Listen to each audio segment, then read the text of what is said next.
오늘 저희들에게 주시는 하나님 말씀이 계세요. 누가복음 24장 25절부터 27절까지 말씀을 함께 보겠습니다. 누가복음 24장 25절부터 27절까지 말씀을 봉독해 올릴 때 살아계신 하나님의 음성을 듣기를 바랍니다. 화면을 참조해 주시면 고맙겠습니다.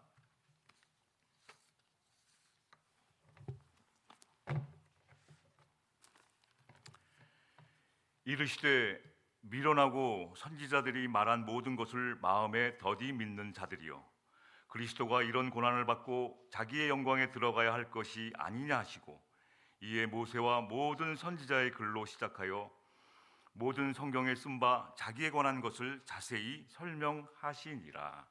아멘. 오늘 제목이 더디 믿는 자들이에요. 좀 느려, 더디 믿게 돼. 다른 말로 하면 내 눈앞에 보이는 것을 우습게 알고 무시하는 자들이요, 이런 말이에요. 내 눈앞에 보이는 것을 우습게 알아. 지금 오늘 이 시간에 예배 드리는 것을 우습게 알아요. 우리가 지금 당장 해야 할 것들을 우습게 하는 자들. 지금 어떤 상황이냐면 예수님이 십자가의 고난을 받고 엠마오 마을로 낙담해서 모든 것이 끝났구나 절망하며 내려가는 두 명의 제자들 앞에 예수님이 부활해서 계신데 못 알아보고 절망하고 낙담하고, 그러한 제자들에게 하시는 메시지 제목이에요. 더디 믿는 자들이요. 예수님 뭐라고 그래요? 미련하고. 예수님은 성경에 저희들을 향하여 사랑하는 자들아 이렇게 부르셔요. 근데 여기서는 더디 믿는 자들이요, 미련하고 막 이렇게 말하세요. 보고 또 보아도 또 보고 싶은 자들이요 이렇게 말하면 좋을 텐데, 더디 믿는 자들이요, 미련하고 앞에 왜 이런 책망의 말씀을 하신 것일까요? 왜 예수님이 이렇게 좋은 말로 하시면 될 텐데 이렇게 책망하는 말, 야단치듯이 한심하듯이 이렇게 말한 것일까요? 더디 믿는 자들이요. 성경에서 찾아보니까 이처럼 예수님이 심한 책망을 하신 경우가 언제인가를 찾아봤어요. 예수님이 사랑하는 자녀들에게 너무 답답해서 미련하고 막 야단치는 경우를 찾아보니까 대부분이 더딘 믿음을 가진 자들에게 책망을 많이 하셨어요. 지금 때가 되면은 중학생이 되고, 때가 되면 고등학생이 되고, 때가 되면 대학생이 돼야 되는데 아직도 애만도 못한 거야. 이게 애만도. 신앙생활이. 특히 제자들에게 막 말씀하시는 거예요. 제자들에게 이 신약 성경 복음서를 다 읽어볼 때까지 제자들은 예수님을 잘 몰랐어요. 그래서 예수님은 어떤 때 책망하셨나 보니까, 예수님이 전도하고 벳세다나 고라신 가버나움을 향해서 예수님은 해도 안 되시니까 어떻게 돼요? 저주까지 하시면서 심한 책망을 하셨어요. 그래서 막 신발을 털어버리라 할 정도로, 다시 보지 말라고 할 정도로 막 저주까지 하셨어요. 그리고 마태복음 17장 17절 1717 외우기 좋아요. 1717에 보면 저와 여러분에게 하신 말씀이 있어요. 뭐라고 말씀하셨어요? 믿음이 없고 패역한 세대요, 내가 얼마나 너희와 함께 있으며 얼마나 너희에 대해서 참아야 되느냐, 이렇게 안타까워 말씀을 하세요. 이상하다. 예수님은 성경에 보니까 70번씩 7번이라도 참으라고 말씀하시고 참을성이 많고 인내심이 많으신 예수님인데, 이 더딘 믿음을 가진 자들을 이렇게 야단치신단 말인가? 좀 이게 언밸런스, 좀 이게 말이 안 되는 것 같은 마음이 들어요. 지금 예수님이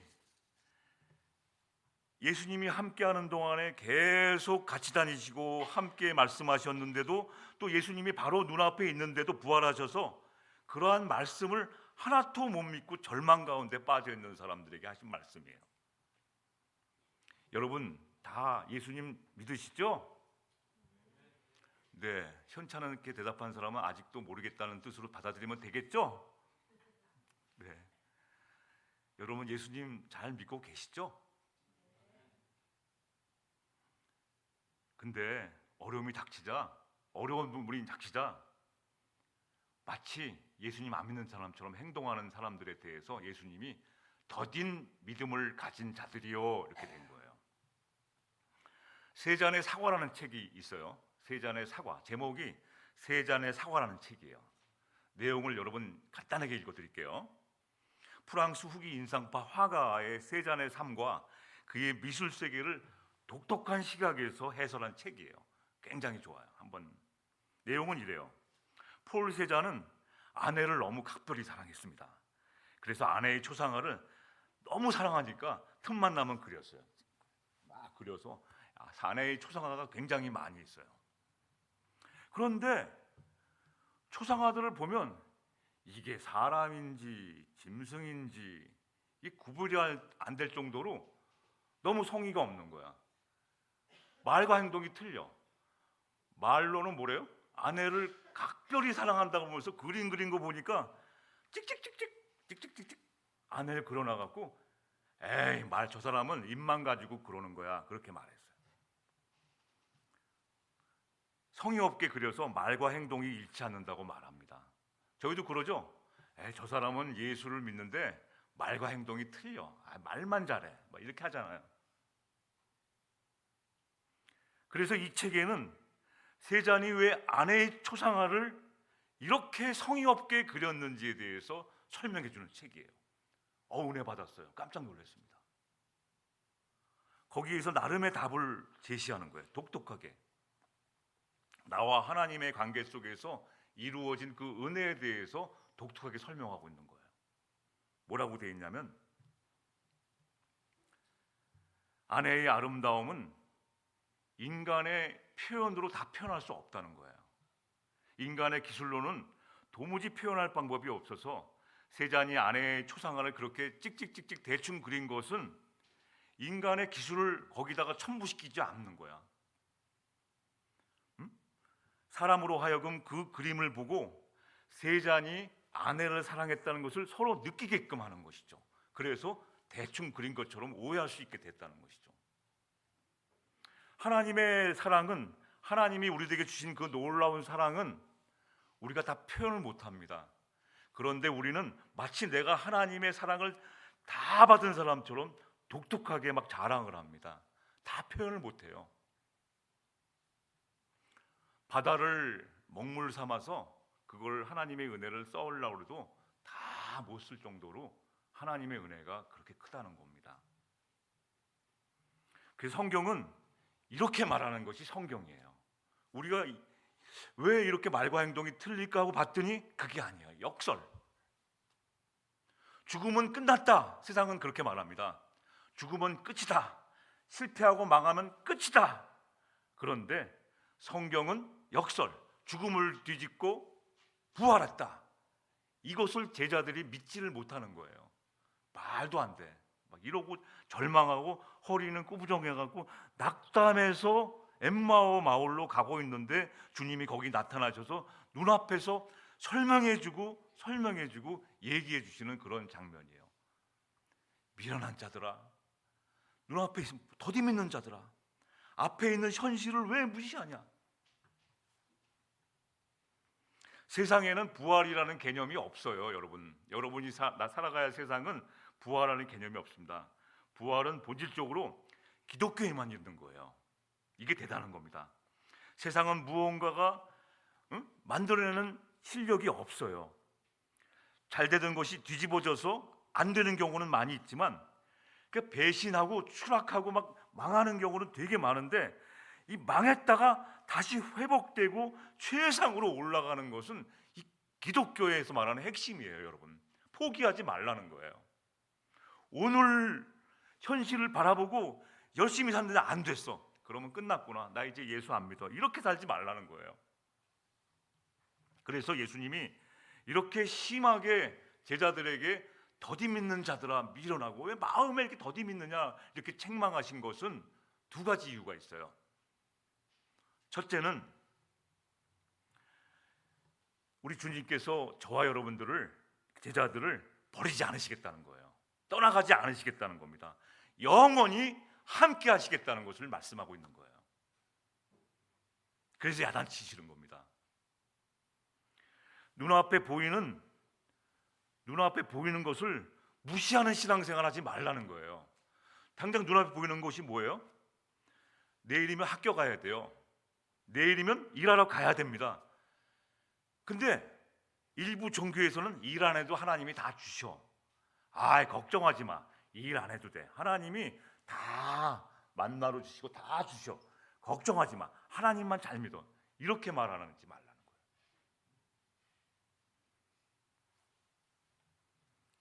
그래서 26절 한번 보실까요? 본문 26절. 미련하고 막 마음에 더디 믿는 자들을 예수님이 제자들에게 야단치신 다음에 뭐라고 말씀하시냐면 그리스도가 이런 고난을 받고 자기의 영광에 들어가야 할 것이 아니냐, 이걸 알려주세요. 그리스도의 고난이 뭐예요? 그리스도의 고난이 뭐죠? 뭐예요? 우리 두레 학생들만 먼저, 자 시작. 그리스도의 고난이 뭐죠? 십자가가 뭐예요? 십자가가 내 눈앞에 보이는 힘든 것을 우습게 보지 말라는 거예요. 기독교 신앙에는 수많은 왜곡, 잘못된 게 되게 많아요. 여러분 정신 차리셔야 돼요. 까딱하다가는 정통 기독교하고 똑같이 가다가 싹 빠지는데 거기 따라가요. 싹 빠져. 이 예수님의 신성, 하나님의 아들, 독생자 예수 그리스도, 성령이 함께 하신다는 것을 다 믿어요. 그리고 사람으로 오셔서 우리와 성육신해서 온 것도 다 믿습니다. 그것을 다 시인하면서 예수님으로 말미암아 구원받는 것을 가다가 이 구원받는 것을 싹 왜곡시켜요. 지금 교회 안에서 이게 막 헷갈리는 거야. 대표적인 예가 구원파입니다. 구원파.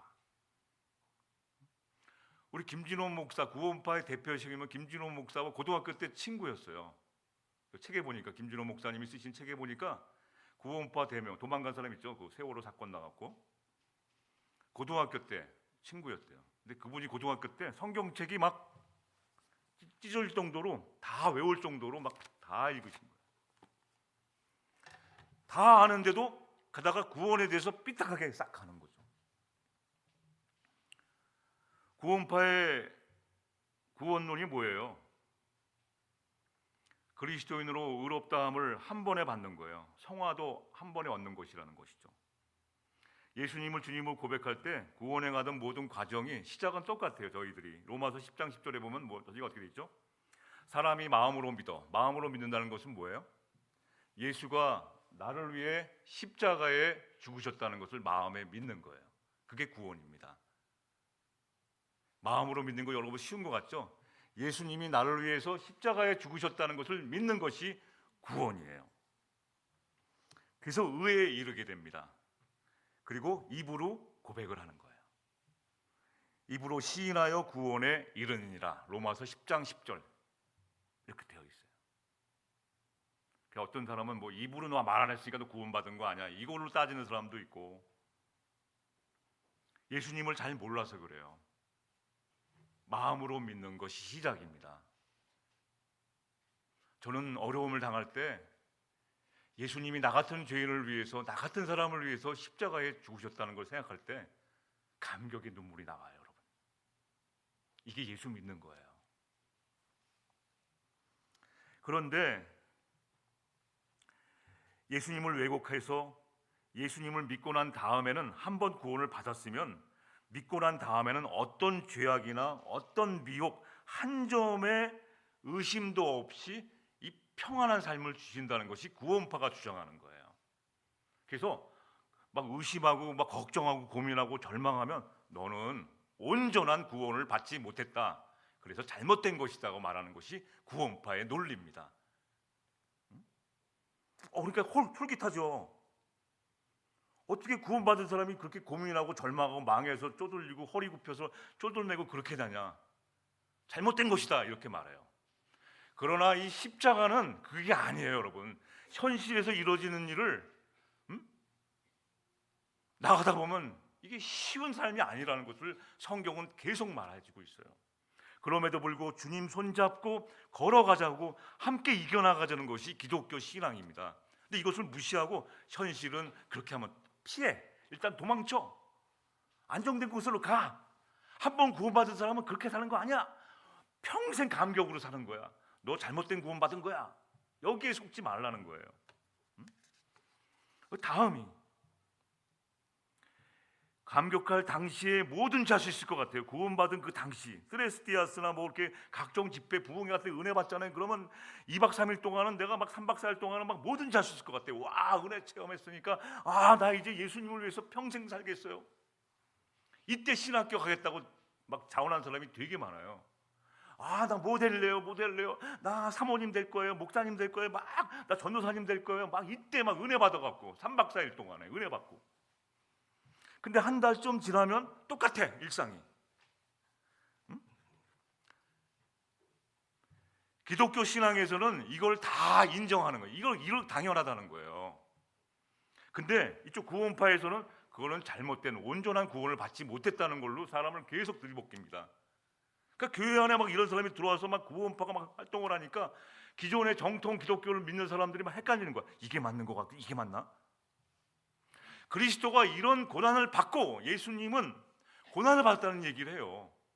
광야에서 5천 명을 먹인 기적 때 이것이 구원이다 하면 얼마나 간단해요. 진리의 말씀이.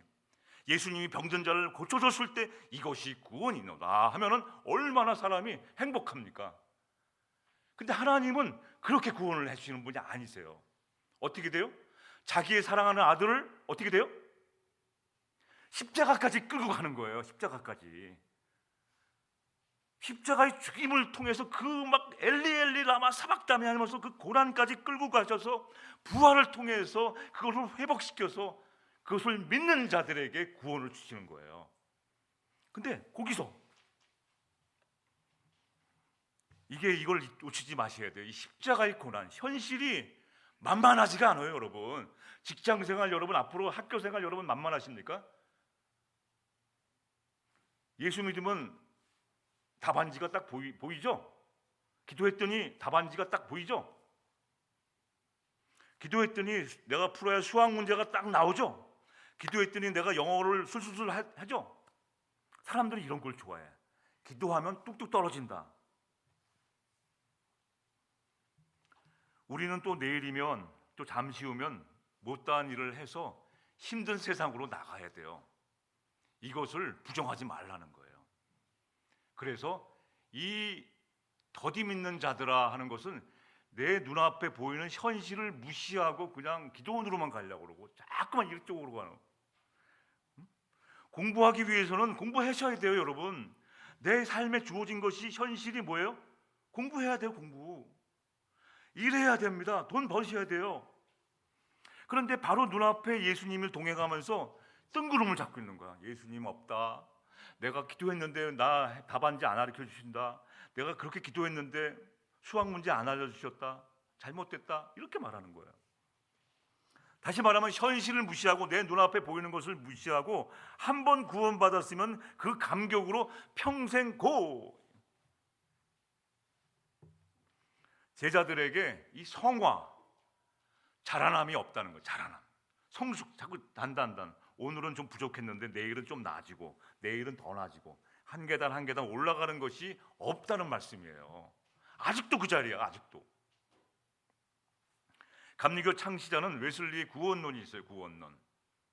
근데 이건 마틴 루터, 켈빈 다 같은 주장을 해요.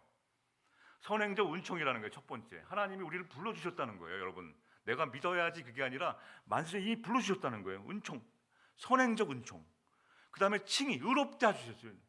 우리들을 여러분 의로운 사람으로 칭해 주셨어요. 그 다음에 번어게인, 다시 태어나야 돼요. 한 번은 엄마 뱃속에서 태어나고 한 번은 하나님의 성령과 물로서 다시 태어나야 돼요. 이런 단계를 거쳐야 돼요. 뭐 단계가 요거 끝났으니까 다음 뭐지? 이런 단계로 가라는 게 아니라 이런 과정이 있다는 거예요. 힘든 과정. 그 다음에 성화, 자라남, 자꾸 나아지는 거예요. 예수님의 얼굴 닮아가. 내가 예수님이 아니에요. 예수님 닮아가는 것이죠. 그 다음에 완전 퍼펙트. 이 퍼펙트를 가지고 또 오해해요. 자기가 하나님 자리에 앉으려고 그래. 내가 하나님이야. 이런 퍼펙트가 아니라 완전히 예수님과 나와 하나가 되는 시간이 돼요. 내 안에 예수님이 있다는 걸 깨달아요. 옛날에 민용이가 집회 다녀와서 간증했을 때 그러더라고요. 옛날에는 하나님이 멀리 있는 것 같았는데 지금은 바로 앞에 계신 것 같아요. 저도 은혜 받았어요. 하나님과 나와 하나가 되어서 같이 있는 거야. 지금 그게 퍼펙트입니다, 여러분. 그러한 과정을 거쳐가지고 이걸 다 무시하고 구원 한 번 받았으면 끝까지 가는 거야. 여러분, 입으로 구원 받았다고 말하고 구원 못 받고 저 지옥 가는 사람 되게 많습니다, 여러분. 이런 과정을 다 무시한 채. 정통 기독교에서는 그거를 다 말씀하고 있어요. 근데 가짜들은 그거는 거 없다고 그래요. 생명은 자라남이 과정이 필요해요. 자라남, 작던 것이 조금 커지고 그런 과정이 필요하다는 겁니다. 이걸 무시하는 종교는 100% 가짜입니다. 예수의 이름으로 명하노니 물러갈지어다, 이렇게 하셔야 돼요. 은혜란, 여러분, 그레이스란 하나님께 구하면 뭐든지 다 받는 게 은혜가 아니에요. 은혜란 하나님이 요만했던 나를, 틈만 나면 미스테이크하고 실수 많았던 나를 오늘은 조금 나아지게 하시고 더 나아지게 하셔서 실력을 갖춰서 살게 만드는 것이 은혜예요. 헷갈리시죠? 은혜란 내가 기도했더니 영어 문제를 술술 푸는 문제를 꿈속에서 나타내서 보여주셔서 이 문제를 풀면 100점 맞을 것이다, 이게 아니라, 은혜란 처음에 영어 공부할 때는 빵점 맞았는데 오늘은 10점 맞는 사람이 되었어요. 그 다음에는 50점. 제가 중학교 2학년 때 놀았더니 1년 내내 놀았어요. 친구들이 너무 재밌어요, 노는 게. 그랬더니 60명 정원에서 59동을 했어요. 59동을 했습니다. 이것은 팩트입니다. 59동을 했어요.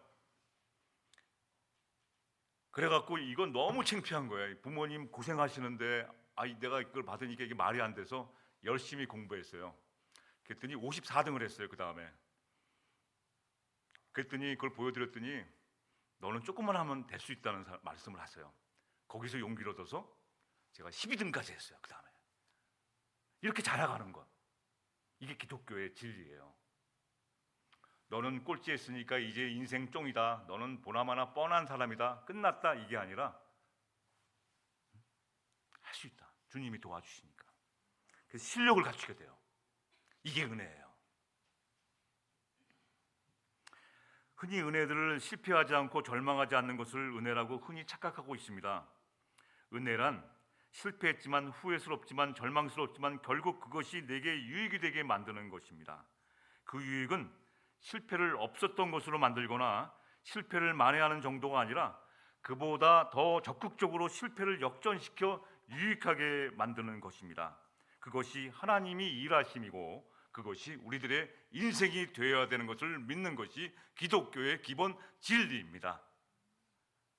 잘 이해가 안 되시나요? 하여튼 진리예요. 네. 지나온 것을 뒤돌아보니까 우리가 겪은 일들이 이래야 한다는 것을, 그것은 아니었다는 것을 깨닫게 하는 것이 은혜였어요. 지나고 보니까 내가 그때 이렇게 할 걸, 그때 조금 공부 좀 더 할 걸. 이게 은혜입니다, 여러분. 이 모든 것이 합쳐서 내가 옛날에 그렇게 해갖고 내가 실수했지, 이제는 그렇게 하지 말아야지. 그러다 보니까 책도 보게 되고 공부도 하게 되고 실력도 갖추고 그 분야에 대해서 연구하다 보니까 내가 실력을 갖추게 되는 거예요. 히브리서 12장에는 그래서 우리가 당하는 어려움은 하나님의 징계라고 말해요. 제가 지난 시간에 말씀드렸죠. 하나님의 징계는 하나님이 우리들에게 주시는 변장된 축복이라고 말씀했어요. 징계가 뭐예요? 징계, 야단치는 거예요. 벌을 주는 게 아니에요. 엎드려 뻗쳐, 대가리 봐, 막 이러면서 벌을 주는 게 아닙니다, 여러분. 징계라는 말은 훈련, 양육, 훈육이라는 뜻을 가지고 있어요. 이걸 놓치시면 안 돼요. 이게 복이에요. 잔소리하고 야단치고 그것은 하나님의 은혜예요. 제가 거듭 말씀드리지만 지금 아버지의 잔소리가 그리워요. 안 계시니까. 있을 때 좀 잔소리 좀 자꾸 잘했으면. 근데 아직도 그 버릇을 못 고치고, 아버지가 야단치는 걸 못 고치고 있어요. 그때 부모님이 하신 말씀을 좀 그때 좀 잘 들을 걸. 이게 은혜예요. 히브리서 12장에는 이 징계라는 말이 나와요. 육체만이 아니라 정신적을 포함해서 하나님은 인간을 전 인격적으로 구원하는 것을 가르쳐줘요. 이게 기독교의 진리예요. 입만 구원받는 게 아니에요.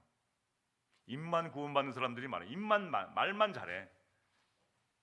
전인격적으로 구원받는 거예요. 전인격. 하나님은 이걸 원해서 과정을 거치는 거예요. 칭의를 주시고, 너는 의로운 사람이야, 너는 하나님의 내 아들이야, 딸이야, 이렇게 하시면서 거듭나게 해주시고 성화 관계를 거쳐서 점점 가시면서 완전한 사람으로 이렇게 만드는 거예요. 이 세상에서 가장 행복한 사람이 현실을 제대로 보는 사람이 가장 행복한 사람이에요. 학생이 공부를 싫어하는 사람은 불행한 사람이에요. 일하는 사람들이 나 오늘 지겨워, 이거는 불행한 사람이에요. 성경에서는 그렇게 말하지 않습니다. 현실을 무시하지 많은 종교가 바로 기독교 신앙입니다. 지금 당장 숙제해야 되는데 나는 하나님이 기도하면 공부 잘하게 해주신다니까 이거 안 해. 이게 기독교가 아닙니다, 여러분. 눈앞에 있는 나와 지금 함께 있는 예수님을 제대로 바라보라가 이게 진리의 말씀입니다. 눈앞에 계시는데 자꾸 멀리 있는 것 같아요. 여기 예수님 어디 계시지? 이 내 안에 있는데 그걸 모르는 거예요. 그래서 가장 행복한 사람은 하나님의 말씀을 귀하로 묵상하는 사람이에요. 하나님 늘 함께 하는 거야. 보니까 생각이 나면 보는 거예요. 성경은 예수님이 십자가를 지어야 되는 종교입니다. 우리의 죄와 죽음을 이기기 위해 먼저 예수님을 따라 자기 십자가를 져야 되는 종교예요. 하나님은 나의 십자가를 지기를 원하세요. 그 십자가를 무시하지 말기를 원하세요. 그러므로 그리스도인이라는 것은, 여러분, 그리스도인이라는 것은, 예수를 믿는다는 것은 내 십자가를 지고 가야 돼요. 힘든 길을 피해가는 것이 아니라 자기 십자가를 지고 가야 돼요. 애를 낳는데 정상적이지 않아요. 그럼 어떻게 돼요? 얘는 나랑 안 맞아, 얘는 내 자식이 아니야, 갖다 버립니까? 평생 말도 못하고 침대에만 누워있는 사람도 눈만 빤끔뻐끔해도 감사하면서 뛰고 있는 거예요. 오늘도 교회 나오고 싶어도 저 아들이 침대에 누워있기 때문에 못 나오시는 분이 계셔요. 아들 누구한테 맡길 사람이 없어서. 그런 분들이 꽤 많으세요. 그러나 그것을 다른 사람에 맡기지 않고 내가 죽을 때까지 그 자식을 위해서 짊어지고 가는 것이 자기 십자가입니다. 예수님은 구원받는 사람들, 특히 저희도와 여러분들에게 그리스도가 이런 고난을 받고 가르쳐 주신 거예요. 믿음이란, 예수님 믿는다는 것은 십자가를 지고 가는 사람들인 것을 놓치면 안 돼요. 현실이 늘 평안해, 늘 만만해, 이게 아니에요. 어려운 파도 같은 것이 왔을 때, 어려운 문제가 왔을 때 그것을 헤치고 나아가는 힘을 줄 테니까 나아가라는 거예요. 포기하지 말고. 꼴찌하면 저 사람은 끝났다, 이게 아닙니다. 나아가는 거예요. 26절에 보면 이것을 말씀하고 있는 겁니다. 이것을 말씀하고 있는 거예요. 27절로 보실까요? 이게 27절. 예수님이 이 더디 있는 미련한 사람들아 이렇게 말씀하시면서 이제 십자가에 대해서 현실을 무시하지 말라를 알려 주시고, 이제 27절에서 뭐라요? 모세와 모든 선지자의 글로 시작하여 모든 성경에 쓴 바 자기에 관한 것을 자세히 설명해 주라. 다시 시작하자. 예수님에 관한 설명을 다시 해주세요. 근데 모세 이야기를 해.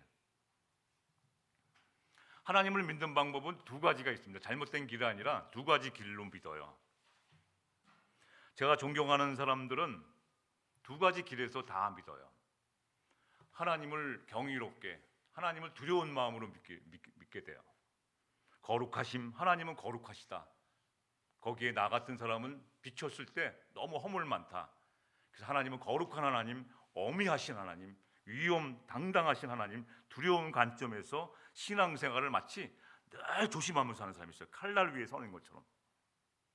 이 복음주의 대표적인 마틴 로이 존스 목사님 책을 보시면 그분은 아주 복음적이나 하나님을 이렇게 막 이렇게 거룩하게 위엄 있는 그분으로 이렇게 신앙생활하는, 잘못된 건 아니에요.